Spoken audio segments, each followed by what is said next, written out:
We put the Nico story to bed. Will Maryland win a surprising Big Ten game again? And Portal Buzz, that's all today on the Locked On Big Ten Squad.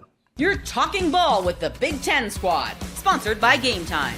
From USC to Ohio State, from Michigan to Oregon, from Nebraska to Washington, it's the local experts of the Locked On Podcast Network bringing you scoops, breakdowns, and the most comprehensive preview of the upcoming Big Ten weekend.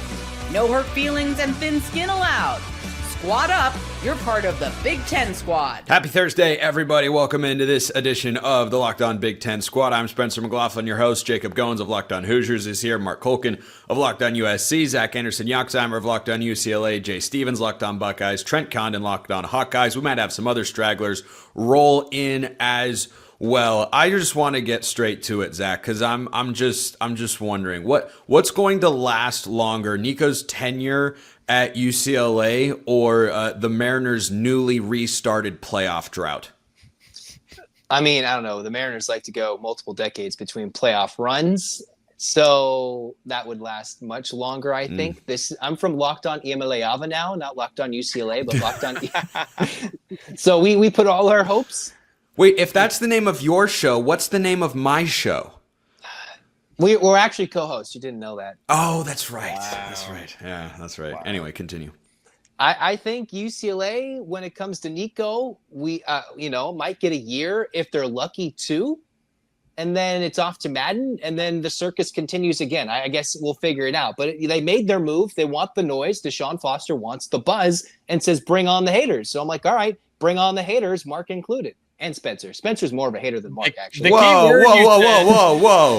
When did I pass Mark? You're like the biggest hater in UCLA fandom. Between Locked On, I think like they understand like USC. It's just like natural. Like, okay, we understand it. But Spencer, you're just like way. I just want to highlight the word that Zach used in there, which was circus, and I think that's the best way to describe what's been happening in UCLA and the whole Iamaleava stuff. I mean, it's a joke, right? I mean, it's embarrassing for college football, not for you, Zach, in general, but just for college football. The fact that this is where we are, we're having to discuss this with two brothers now, like circus. Good word. I like that. Mark, do you hear all these hurtful accusations being lobbed at us here to begin the squad this week? I'm incredibly offended. I'm a very sensitive guy. I just want to set the record straight. I don't hate UCLA. I pity UCLA. Why is that worse? At least he's honest. He's honest. Yeah, I mean, look, Zach, I didn't always feel the way I do now about the Bruins. I just don't like places that have potential that should be better than they are and just don't care as much as they should. Is that because Chip Kelly came and left? Is that where your Oregon hatred or no? By the way, no. First of all, I don't know what this Oregon hatred is. I am Spencer McLaughlin, neutral arbiter of college football. Yes. Let's get that. Except Locked On UCLA hater. Let's get that very quick. That might be the new title of my show. What it's down to is Oregon has an envy of everything LA. So you and I can hold up our not the football players. They're mostly going up north. Well, not anymore. Here we go. Here we go again. They tend to make a stop elsewhere and then go to UCLA. That's true. That's the UCLA way. I would just like to point out for the Bruins fans out there who have very hurtfully labeled me a UCLA hater, I picked them to go 10-2, a feat they haven't accomplished since 2014 in DTR's final year. They went 9-3, but still. I like when they care. I just haven't gotten the sense they do. I think Deshaun Foster could be good. We'll just have to wait and see. But Jay Stevens, Locked On Buckeyes, you've got a 50,000-foot. I actually don't know what the mileage is from Columbus to Los Angeles. It's many thousands of miles. Maybe not 50. That might be a bit. Might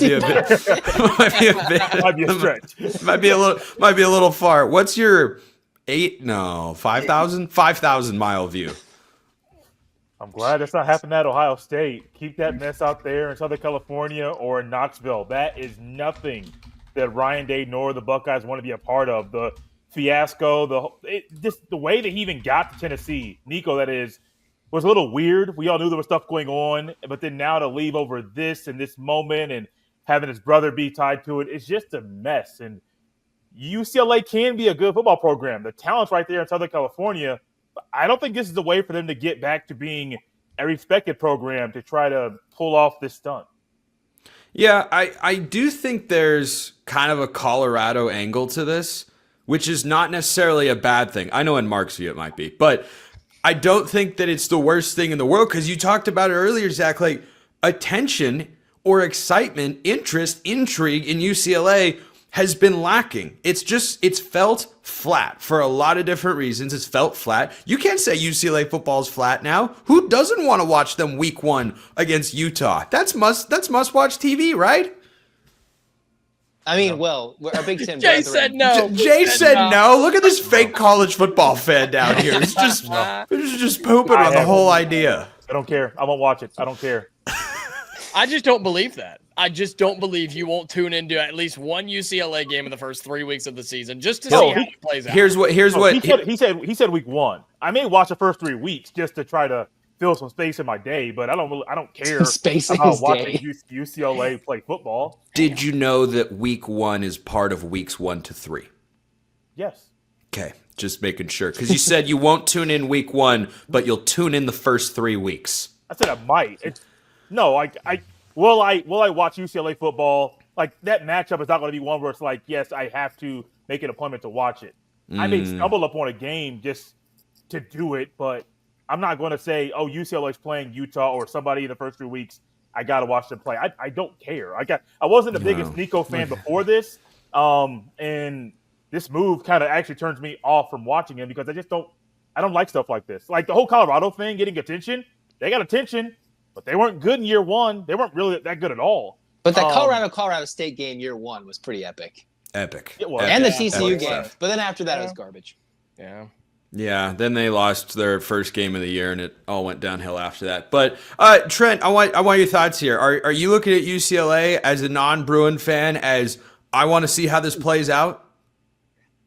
I'm certainly intrigued by it. I think there's a lot of excitement that is behind it. And if you remember, we got the coming out party of Nico. That was that bowl game 2 years ago where he was thrust into the lineup. They had guys opting out. Joe Milton was moving on, and they put Nico in there, and he was outstanding against a very good Iowa defense. And that was when Iowa still had the boy wonder running the offense there as they were shut out against the Vols. So I got to see Nico right away, and I guess I'm a little bit intrigued because of that. But we're still talking about a guy that was 76 in the country last year in passing yards per game. Touchdown passes, 42nd. Even completion percentage, 43%. I know he's an incredible athlete. I know he's a solid quarterback, but there's a part of me that says, what am I missing? What am I missing? That is he a surefire going to take UCLA and make them a contender or even make them an 8-4 team? I don't know. What we saw for big stretches of last year at Tennessee, I don't think we saw that from him. We did see from big stretches from UCLA last year. Their offense was woeful under Ethan Garbers and Eric Bieniemy, mainly Eric Bieniemy. So anything should be much better. The hype under Nico is there, and we'll just see how it plays out. Obviously, I wanted to stay away from the circus. I've been on the record saying that, but he's here. There's the intangibles, and I think regardless of how bad Nico's numbers are, whether you want to put it in a positive light, a negative light, it is an upgrade from what UCLA had a year ago and from what they had right now in Joey Aguilar before he transferred to Tennessee. By the way, Zach, I have not forgotten and will not forget. Other people are not aware of this, but there is a one-sided wager between myself and the UCLA fans that if UCLA with Nico at quarterback, if he's the reason they go out and win 8 games this year, you said 7. You went 7. You said 7. No, didn't I say over 7? I thought you said 7. We might have to go back and double check the record. Basically, I think you're right. If they win 7 or more games, then I have to spend my own money to buy a Nico jersey at UCLA and wear it on my show.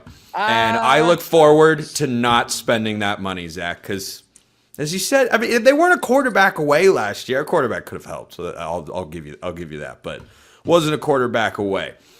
When we come back, because there's still much to get to today on the good old Locked On Big Ten squad, is there a dangerous team at the bottom of the league? It's everybody's favorite discussion. And yeah, good.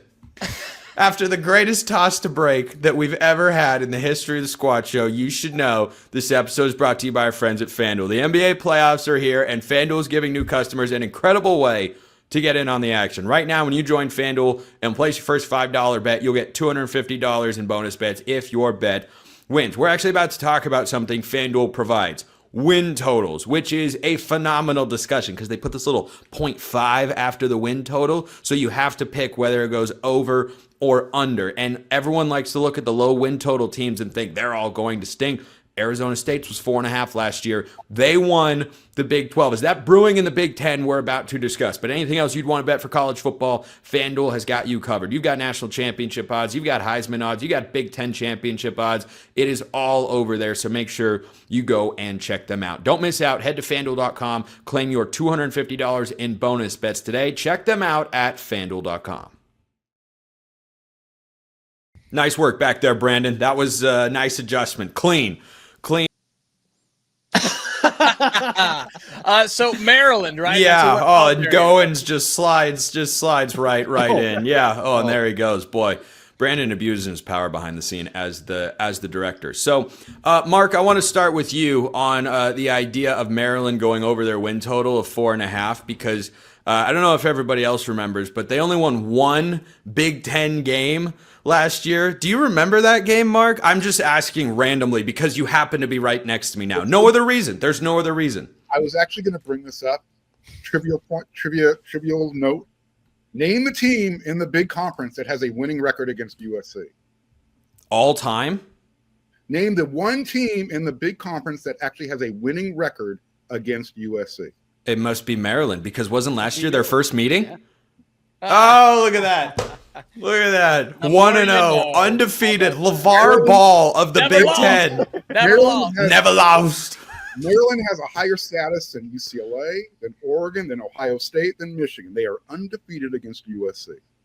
In that very narrow, specifically tailored to the Terrapins category, yes, Mark, you're absolutely positively correct. But good news for USC. They don't have to deal with Maryland this year on the schedule. Loss, right? So I was looking at their schedule, and I don't see how they shouldn't win 5 games. I mean, it's not a difficult schedule. It's really not. But I don't know who the quarterback is. I don't know who their star on defense is. They are literally like a no-name team. I know Billy Edwards left. So what is Maryland? Who is Maryland? What's a terrapin? Fear the turtle. So it's a turtle. 5 wins. I don't know where they're going to get 5 wins, but they'll find 5 wins on that schedule. Because it's I actually kind of like that angle, Mark, because the non-conference all being at home, 5 of their first 6 are going to be played in College Park. Like I'm kind of with you there. Like FAU, Northern Illinois, Towson. If they lose one of those games, they might only be winning 2 all season long. So Mark, tell you what game Jay should tune into. Maryland UCLA. That is going to be a barn burner. That's Jay Stevens' ideal. Studies. Let's go. Jay Stevens' ideal Saturday night. Get the wife to take care of his kids so that he can sit on the couch and uninterrupted enjoy Maryland at UCLA, led by Nico Iamaleava. So Mark is going over. I think I agree with him. Trent, what say you? Trent, that was directed at you. Oh, that was me. I missed. All right. I think you guys are crazy, and I can tell we got a lot of newbies into the conference. We know what's going to happen here. They very well could race out to a 3-0 record. They could look outstanding. They will be a dark horse contender in the Big Ten, and then they'll fall on their face and they'll go 4-8. I mean, this is Maryland football. It doesn't matter about the Under Armour money. It doesn't matter about Scott Van Pelt. They're going to build it up in September, crap the bed in October, fall apart in November. It's the same song and dance every single year under Mike Loxley. I can tell you guys are newbies. It'll be great early. It'll fall apart late. That's Maryland football. Crab cakes and terrible in the late in the season. That's the most energetic anybody's ever been on this show talking about Maryland. I'm so here for it. So unbelievably here for it. Goins, you guys have to make that trip to take on the Terrapins. It's their homecoming game on November 1st. 1 to 10, 1 being you're playing, I'm trying to think of an FCS team that hasn't pulled a big upset. You're playing East Tennessee State, and 10 being you're playing at Ohio State. Your concern level of going to take on the Terrapins on homecoming, mind you.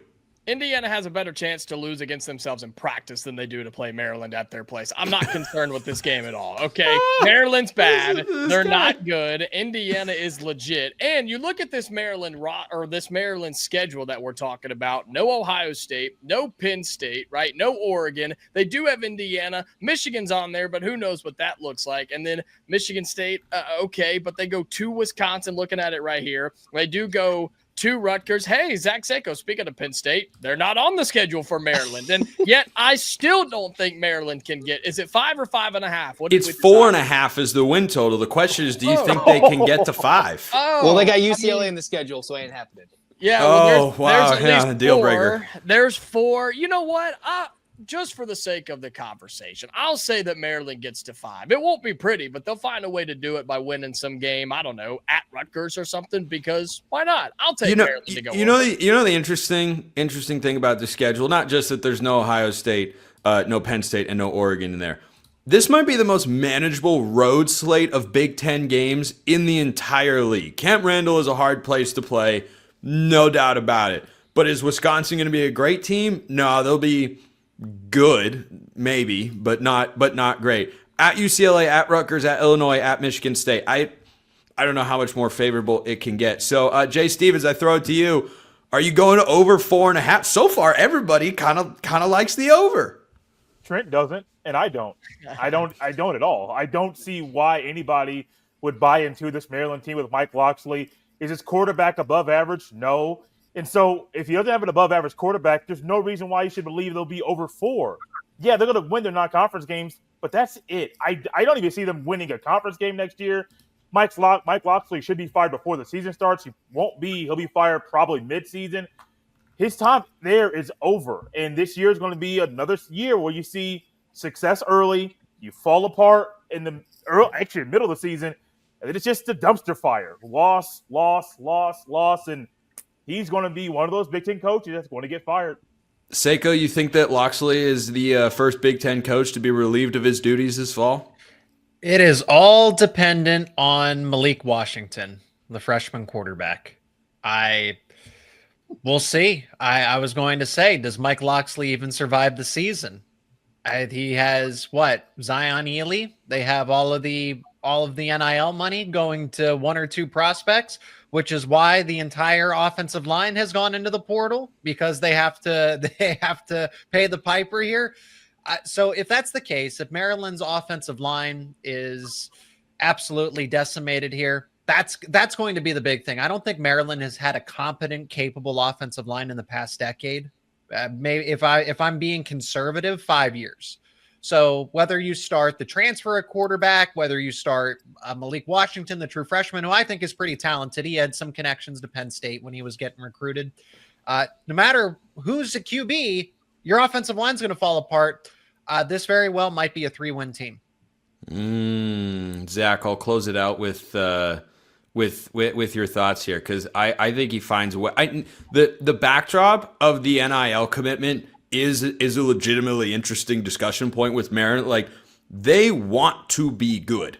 They have made legitimate commitments to go out. They're one of the teams, one of the favorites to get Emmanuel Iheanacho, who's a 5-star offensive tackle and one of the top, I think, 5 Oregon's at his upset position. about that. Someone's trying to outbid Oregon in NIL for a top-tier prospect. Yeah, it turns out it happens more than anybody thinks, but that's okay. But like, Maryland being in the fold for him, for a guy that is getting offers from all the biggest blue blood recruiters right now in college football, is like, that's kind of surprising, but that's what they want to do. So Zach, let's get you out of here on this. Are you riding the under? Or are you riding the over here for Maryland?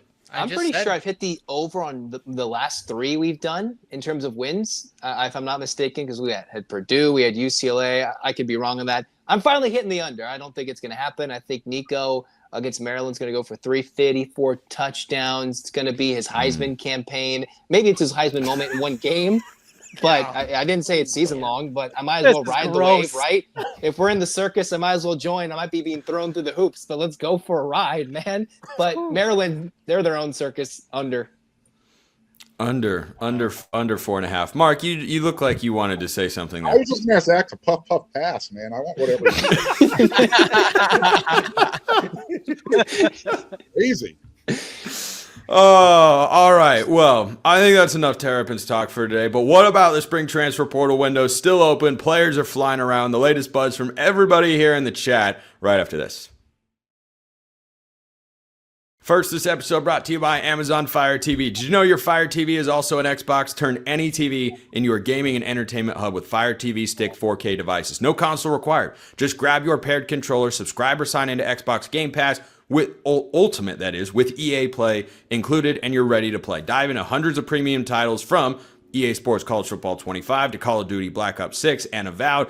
As easily as you stream your favorite shows, it's gaming made simple, and it's all on your Fire TV. With Wi-Fi 6/6E and auto low latency mode advanced technology, Fire TV Stick 4K delivers smoother, more responsive gameplay with lightning fast speeds you need to stay competitive. Head to Amazon.com/Fire TV Locked On to get started. Xbox Game Pass Ultimate subscription and compatible controller required. Available on select devices including Fire TV Stick 4K 2nd generation, Fire TV Stick 4K Max 1st and 2nd generation, and Fire TV Cube 3rd generation. Get your all-in-one gaming console and entertainment with Amazon Fire TV Stick. Check them out today.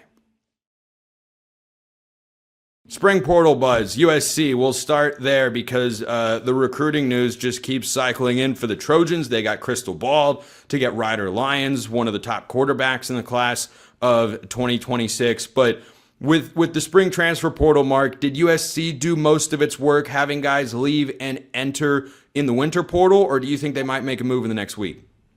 You know, I think USC might actually be done with the transfer portal. They got their depth piece at linebacker with Tamir Robinson. They brought in. You're welcome. I said depth piece. I didn't say starter. Damn. They needed somebody. They needed some linebacker help. Last year, I remember last time I checked, USC's defense wasn't that good last season. Actually, they weren't that bad. 24 points per game given up is pretty good, and when you're considering it's a Lincoln Riley team, that's a really good defense. So, Zach, it took you over time. USC, where they historically strive for pretty good, right? Pretty good. Yeah. So, anyways, I think they're done with the spring transfer portal. You might see one more player leave just because of there might be too many players in a certain position group, but they're done. The roster is they have it set up the way they want it. They got, like you mentioned, they got a crystal ball for Ryder Lyons. That's leaving Oregon with no quarterbacks in their class so far. Maybe they. Well, yeah, I mean they still don't have one. They're waiting on the number one quarterback in the class, Jared Curtis, who commits on May 5th. I heard that from an Oregon friend of mine, by the way. Anyways, so yeah, I think USC's done with the portal. They've been loading up. They did most of their damage in the winter one back in December. They pulled in a couple of defensive linemen. They're good. Everybody else is trying to play catch up now. Trent, the latest from Iowa Hawkeye land. So we're able to go out and get what we hope is an offensive tackle that USC was also after in Bryce George. D2 kid from Ferris State, won a couple national championships there. The question is obviously making that jump. We've seen some guys that can, go in there and be a left tackle. Other people believe he's more of a guard prospect, so that'll be the question mark there. But they needed help on the offensive line. They returned 3 starters, but we're hoping to develop a little bit more. So getting Georgia was a big one. And they're also looking at cornerback. That is going to be the big thing for Iowa. A very down year last year at the quarterback spot for Iowa, something that Phil Parker, the award winner 2 years ago for assistant coach of the year in college football, it just very Iowa-like what they gave up a season ago. So that's what they're still looking. They tried to do it last spring and summer, looking for a cornerback, never could find that guy. They're going through that same process right now. And in true Iowa fashion, we got a transfer portal long snapper. How about that? Yeah! That's what I'm talking about right there. It's good to see Iowa's aware that the offensive side of the ball exists, Trent. But just to be clear, you were saying cornerback, like defensive back, right? Cornerback. Yes, we have a national champion quarterback in Mark Gronowski. Just be ready, boys. Gotcha. Okay. Be ready. Iowa offense made a big step last year from 16 points a game up to 27 last year. Woo! There's another jump coming because we're going to throw the football this year. Barn burn. I don't know what's better. Trent celebrating 27 points a game on offense or Mark celebrating 24 points a game on defense. I don't know which one is more revolutionary for the sport. I mean, to be fair, imagine saying those numbers like 3 years ago. Those fan bases would have been over the moon. Over the moon, and they might have met in the national championship game. Who knows? Who knows? They would have been a part of different conferences then. Anyway, so Seiko, I have seen the rumor, speculation, call it whatever you like, that Penn State could be a potential landing spot for Trevor Pena, the Syracuse wide receiver transfer, who, according to his head coach, Fran Brown, was asking for about $2 million a year, to which Fran Brown said, "You're not Jeremiah Smith." Yes, that's essentially what the quote was. You can go and look it up. So, I mean, if I were Penn State, I'd be down. I don't know about for $2 million a year, though, since Jim Knowles has got all the money, right? Yeah, they've certainly allocated their resources. So similar things transpired from what I had heard, that Trevor Pena made the same pitch that he tried to make at Syracuse to Penn State. And they said, well, we want you here. You'd start. You'd be a part of a national championship team. You'd also take a hit in your statistics. You're not going to have 80 catches, 900 yards, and 9 touchdowns here at Penn State. So there was a mutual parting, and he's either going to go to USC, UCLA, we don't have the other Zach here, or Miami of Florida. And it seems, I listen to Locked On Canes, it seems like Alex over there at Locked On Canes, our ACC counterpart, seems pretty excited about the idea of Trevor Pena. Yeah, I mean, really talented guy. I wonder if Miami's ponying up $2 million, because, Jay, there's only one receiver in college football who, on the surface, is worth $2 million or more. Right? I mean, frankly, I'd probably... Depending on what my school's, if I had one, NIL budget is, I probably put the limit at $3 million for a position player, probably. But Jeremiah Smith would be up there. Well, let's put it this way: to take Jeremiah Smith's value, I heard Carson Beck may be getting $4.3 million. Do you think Jeremiah Smith is worth that? I'm not going to give an answer. No, I don't either, but. Just because of his position, not because of his talent. We're not talking NFL draft prospects, just like positional value in college football. A receiver can't match a quarterback. No, not at all. But it's a weird thing, man. Just having Jeremiah Smith for 2 more years. I feel sorry for everybody. Zach, I'm sorry. 2 more years of getting beat by Ohio State, and Jeremiah Smith's going to make some big catches. You got your defensive coordinator, man. You're talking a lot in the offseason here when we have your national championship defensive coordinator. Coaches haven't mattered over the past 10 years. We've beat Penn State every time. Okay. 2 different coaches. I can't wait for that discourse when Matt Patricia makes his first big mistake and the Buckeyes will want to run him out of town. Oh, gosh, Matt Patricia, of all people. The Matt Patricia party's in town. If that happens in that game, we're going to have the squad show the following week, and I may have a meltdown because there are a couple teams I don't want to. There are a couple teams I don't want to lose to at all. It's Michigan and Penn State. I have respect for Penn State as a program, but Ohio State's owned them for so long. I don't. This is not the year. It's a respect because you don't feel threatened by Penn State. That's why. You can say that. We can be honest about it. You can say that. That's just the general standard. You say you have respect for somebody when you don't fear them. I'd be worried. That Texas game is probably the one that you're going to, right out of the gate, you're going to be up in arms about Matt Patricia.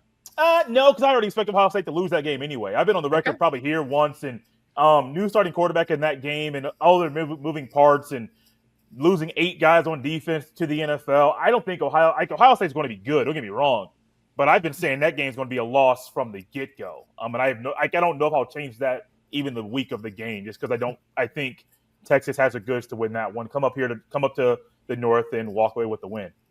Yeah. By the way, speaking of talking all offseason, not doing a lot during the season, Jacob Goins, Locked On Hoosiers. You can have the final. That was a terrible transition. The final point today. That was terrible. Their conversation went back and forth longer than I wanted to, but once I'd committed to that thought in my head, I knew I was bringing out just for you, Jacob. But you circled all the way back. I did. Circles are a very equitable way to eat dinner. So there's nothing wrong with that. Well, it's because there's no head of the table, Mark. Have you ever heard that before? That's why you have a circular table, so there's no head of the table. Yeah, I know. It's a weird. I don't know why it pops in my head. Anyway, Goins, Portal. Anything every day. Anything Indiana needs in your view? I mean, we needed a slot receiver. We're still kind of looking for that. Our Michigan transfer got injured in the spring. He's out, so now you're looking for a new slot receiver. Indiana needed a little bit of help on the defensive side of the football. Not a ton because you bring back 2 All-Americans on that side with Aiden Fisher in the linebacker room. I think you need somebody there to counterpart him. I thought Kellen Wyatt was going to be that, the Maryland transfer. Here we go talking about the Terrapins again. But sounds like Indiana wants him to play as a defensive end, and so I think we're still looking for a linebacker there. Other than that, though, Indiana brings back so much talent from last year's college football playoff team. Just want to make sure we remember that the portal isn't all that necessary. This time next year will be a completely different conversation. But no, Kurt Cignetti and his staff are looking for just some support, looking for some depth, but they're going to be just fine. They picked up a couple, and I think it'll be relatively quiet. Optimism and reasoned discourse. That's not the best way to end the Big Ten squad this week, but it's how we're going to end up winding it down. Mark Colkin locked up USC. I didn't say that right, but you know what I'm saying. Trent Condon of Locked On Hawkeyes. Dear Lord, I just have to get through this. God, this guy's the host. He's Locked the Lions. Jacob Goins Locked On Hoosiers. Jay Stevens Locked On Buckeyes. I'm Spencer McLaughlin of Locked On all over the place. This has been the Locked On Big Ten Squad. We'll see you next week, and until then, hope you have a wonderful rest of your day.